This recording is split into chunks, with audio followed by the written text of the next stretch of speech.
Hello students, today I will teach you the next topic that is phases of compiler.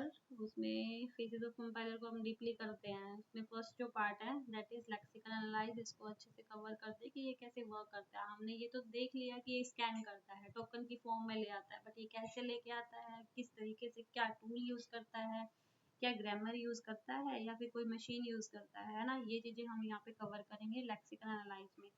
तो first तो आप इसकी definition पढ़ लो। Lexical analyse first phase है हमारा कंपाइलर का, जो कि रिस्पॉन्सिबल है फॉर कन्वर्टिंग करेगा सोर्स कोड को सीक्वेंस ऑफ टोकन की फॉर्म में। हम यहाँ पे ऐसे नहीं कहेंगे इसको कि ये मशीन कोड में कन्वर्ट कर देगा, नहीं, यहाँ पे ये टोकन की सीक्वेंस ऑफ टोकन्स की फॉर्म में कन्वर्ट करता है। A token is the smallest unit of meaningful data in the programming language. Programming language अगर आप यूज कर रहे हो तो स्मॉलेस्ट जो पार्ट होता है ना, वो सबसे पहले जो होता है वो टोकन ही होता है। लेक्सिकल एनालाइज इन्वॉल्व्स क्या करता है, scanning the source code, recognizing patterns and categorizing group of characters into distinct tokens। अलग अलग टोकन्स में उसको कन्वर्ट अलग से मेंशन कर देना, ग्रुप बना देना, ये हमारा किसका काम होगा, लेक्सिकल एनालाइज का।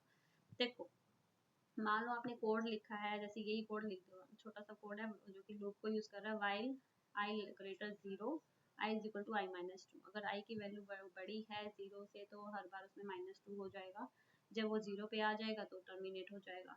ये एक कोड है हमारे पास, ये सोर्स कोड एज ए किस में जाएगा, लेक्सिकल एनालाइजर में जाएगा। मतलब ठीक है, यहाँ पे अगर कोई एरर है, फिलहाल तो इसमें एरर नहीं है ना, एरर है तो मैसेज शो कर देगा, अगर नहीं है तो क्या करेगा, वो टोकन स्ट्रीम, कहते हैं ना स्ट्रीम ऑफ टोकन्स में कन्वर्ट करना, तो वो कैसे कर रहा है, देखो वाइल को अलग कर रहा है, क्योंकि वाइल आप देखो, ये डायग्राम से मैं आपको बताती हूँ, डायग्राम से छोड़ो, देखो वाइल में क्या है, वाइल वाइल की स्पेलिंग लिखी है, उसके बाद क्या है इसमें, यहाँ पे देखो वाइल में स्पेस आ गया, यहाँ पे स्पेस आने के बाद क्या करेगा, वाइल को एक पीछे बैक में जाएगा और पूरे वाइल को लाइब्रेरी में चेक करेगा। लेक्सिकल एनालाइजर क्या करेगा, लाइब्रेरी में चेक करेगा कि वाइल जो पर्टिकुलर कीवर्ड है ये उस लाइब्रेरी में है या नहीं, मिल जाएगा क्योंकि वाइल तो हमारा कीवर्ड है, वाइल हमारा कीवर्ड है ना, जो कि वाइट कलर में भी शो हो जाता है, तो ये जो है मशीन को पता चल जाता है, तो वाइल को क्या करेगा, एक टोकन में ले लेगा, जो कि क्या है, कीवर्ड की फॉर्म में ले लिया। नेक्स्ट जो हमने ये है ब्रेस, हमने ये ब्रेस यूज कर ली, ब्रेसिस आई यूज किया, ग्रेटर 0 क्लोज कर दिया, आई इक्वल, ये अलग अलग है क्योंकि ये क्या है, सब में स्पेस भी है, स्पेस मेंशन जब हो जाता है तो वो एक पर्टिकुलर टोकन में कन्वर्ट हो जाता है। तो यहाँ पे अगर हम देखें तो कितने टोकन हैं, देखो आप काउंट करो, वाइल को एक काउंट करेंगे, वाइल एक हो गया, 2 3 4 5 6, यहाँ पे इसको काउंट करो, 7 8 9 10 11 और एक ये 12, तो यहाँ पे कितने टोकन्स हो गए, 12 टोकन्स हो गए। क्वेश्चन भी आता है, एक पर्टिकुलर ऐसे लाइन दे दी जाती है और आपसे पूछा जाता है कि कितने टोकन्स हैं यहाँ पर। क्वेश्चन ये आते हैं जब नेट क्लियर करने के लिए आपको एग्जाम दोगे ना, नेट जेआरएफ वाला, तो उसमें ये क्वेश्चन आते हैं कि इसमें कितने टोकन्स हैं। ये चीजें हो गई।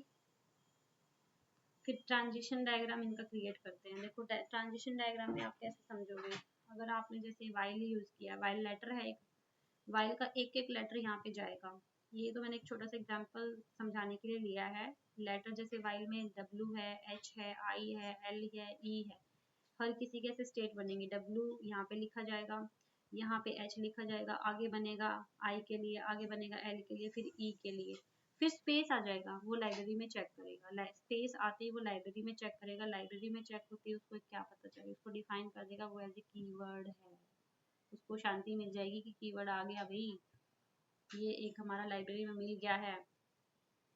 ऐसे ही नंबर का है, अगर आपने नंबर यूज किया, आई लेस देन यूज किया, इस तरीके से डिजिट की फाइनल हमारा जब ये मिल जाता है ना, तो हमारा एक स्टेट फाइनल बन जाती है। ठीक है, आई थिंक ये समझ में आ गया होगा। ऐसे एग्जांपल्स के थ्रू बता रखा कि लेटर्स भी आ जाते हैं, डिजिट्स भी आ जाते हैं, तो उनको किस तरीके से हैंडल करता है। ठीक है, ये एग्जांपल देखो, int x is equal to में 10 मैंने लिखा और फिर हमने क्या यूज कर दिया, सेमीकोलन, तो हमारी एक ये कोडिंग गई। ये तो हम एक स्मॉल पार्ट ले रहे हैं, बिल्कुल छोटू सा पार्ट समझ लो आप, बिल्कुल छोटा सा पार्ट हम ले रहे हैं सोर्स कोड को समझने के लिए। तो ये सिस्टम तो क्या कर रहा है, कितना बड़ा बड़ा प्रोग्राम आप लिखते हो, मतलब कोई ऐप ही जनरेट करने के लिए आपने कितनी बड़ी कोडिंग की हुई है, उस कोडिंग को हैंडल करना कंपाइलर का काम होता एक एक टोकन को ऐसे ही मेंशन करता है, काउंट करता है उसको। ऐसे ही जो ये इसको क्या बोलते हैं, फाइनाइट ऑटोमेटा बोलते हैं। इसके टू पार्ट्स होते हैं, फाइनाइट ऑटोमेटा के एनडीएफ एनएफए। तो ये जो होता है ना, इसमें कन्वर्ट करता है सिस्टम। कन्वर्ट करने के बाद उसको पता चलता है कि ये कीवर्ड है, ये आइडेंटिफायर है, ये ऑपरेटर है। ठीक है, अब देखो लेक्सिकल एनालाइजर क्या करेगा, ब्रेक कर देगा लाइन को किसमें, टोकन्स में। इंट को एक टोकन ले लेगा, एक्स को एक आइडेंटिफायर टोकन बनाएगा, इक्वल अगर यूज किया है तो वो एक ऑपरेटर टोकन में आएगा। 10 भी एक न्यूमेरिकल लिटरल टोकन में आ गया। एक हमने ये सेमीकोलन यूज किया तो इसको पंचुएशन टोकन में मेंशन करेंगे। ये सारे बता दें। इसमें टोटल टोकन्स कितने हैं, 1 2 3 4 5 टोकन्स भी बोला जाएगा। आई थिंक लेक्सिकल एनालाइज समझ में आ गया होगा। इसका मेन पॉइंट यही है कि इसमें फाइनाइट ऑटोमेटा यूज होता है कि टोकन्स को चेक करने के लिए, और स्कैन करता है, टोकन की फॉर्म में लेके आता है, स्ट्रीम ऑफ टोकन्स में कन्वर्ट करता है, सिंबल टेबल में उन सब टोकन्स को लिखता है।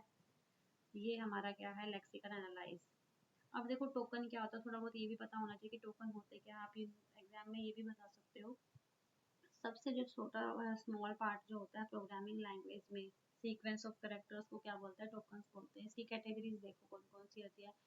टाइप्स मतलब कैटेगरीज को समझ सकते हो आप। Keywords, identifiers, constants, operators, special symbols, ये सारे टोकन्स होते हैं। मतलब जो भी प्रोग्रामिंग में यूज करते हैं ना एक एक चीज, वो हमारी टोकन्स में आते हैं। कीवर्ड्स आपको पता है, इफ, एल्स, वॉइड, वाइल, जो भी आप यूज़ करते हो, जो वाइट कलर में आपको शो भी होते हैं जब आप टर्बो सी में लिखते हो, तो टोटल 32 होते हैं। पाइथन में अलग होते हैं। ये सारे क्या है, हमारे कीवर्ड्स होते हैं।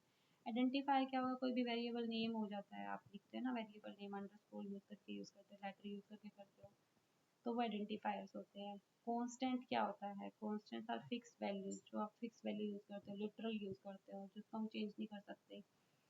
उसको लिटरल देखो यहाँ पे है, नॉन एज लिटरल, उसको लिटरल भी बोलते हो। मान लो एक किचन में आप डब्बा यूज कर रहे हो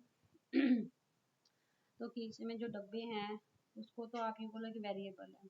उसके अंदर जो वैल्यू डल गया, मतलब एक में चीनी डाल दिया है, एक में आपने चावल डाले हैं, या फिर कोई आपने पत्ती डाली है, तो वो कॉन्स्टेंट वैल्यू, फिक्स वैल्यू होगी। लिटरल वैल्यू उसको चेंज तो नहीं करते हो आप, ठीक है, धोने के बाद करते हो, रीयूज कर लेते हो, बट अगर आपने चीनी डाल दी तो उसमें आप ये थोड़ी है कि उसमें चावल भी डाल देते हो। तो एक फिक्स वैल्यू को जो होल्ड कर लेता है उसको हम कांस्टेंट बोलते हैं। ऑपरेटर्स क्या होते हैं, कोई भी operator, plus minus, division, arithmetic operator, relational operator, logical operators, bitwise, सबको यूज करना हमारे ऑपरेटर्स में आ जाएगा। सिर्फ स्पेशल सिंबल्स में आप सेमीकोलन यूज कर रहे हो, कर्ली ब्रेसेस यूज कर रहे हो, हैश और अंडरस्कोर जो यूज करते हैं, ये सब हमारे स्पेशल सिंबल्स में आ जाते हैं। ये सारे टोकन्स हैं, ठीक है। नेक्स्ट जो है हमारा सेकंड, ये है सिंटैक्स एनालाइज। इसको हम कल करेंगे अच्छे से डीपली, या फिर आज ही करा दूँ, चलो आज ही कर लेते हैं इस टॉपिक को भी। देखो सिंटैक्स एनालाइज क्या करता है, ऑल्सो नोन एज पार्सिंग, इसको पार्सिंग भी बोलते हैं क्योंकि पार्स ट्री में जनरेट करता है। सेकंड फेज है कंपाइलर का। इसमें क्या होता है, face ensures that the code follow the correct grammatical rules of programming language, मतलब ग्रामेटिकल रूल को फॉलो कर रहा है या नहीं कर रहा, वो हमारा सिंटैक्स एनालाइज में आता है।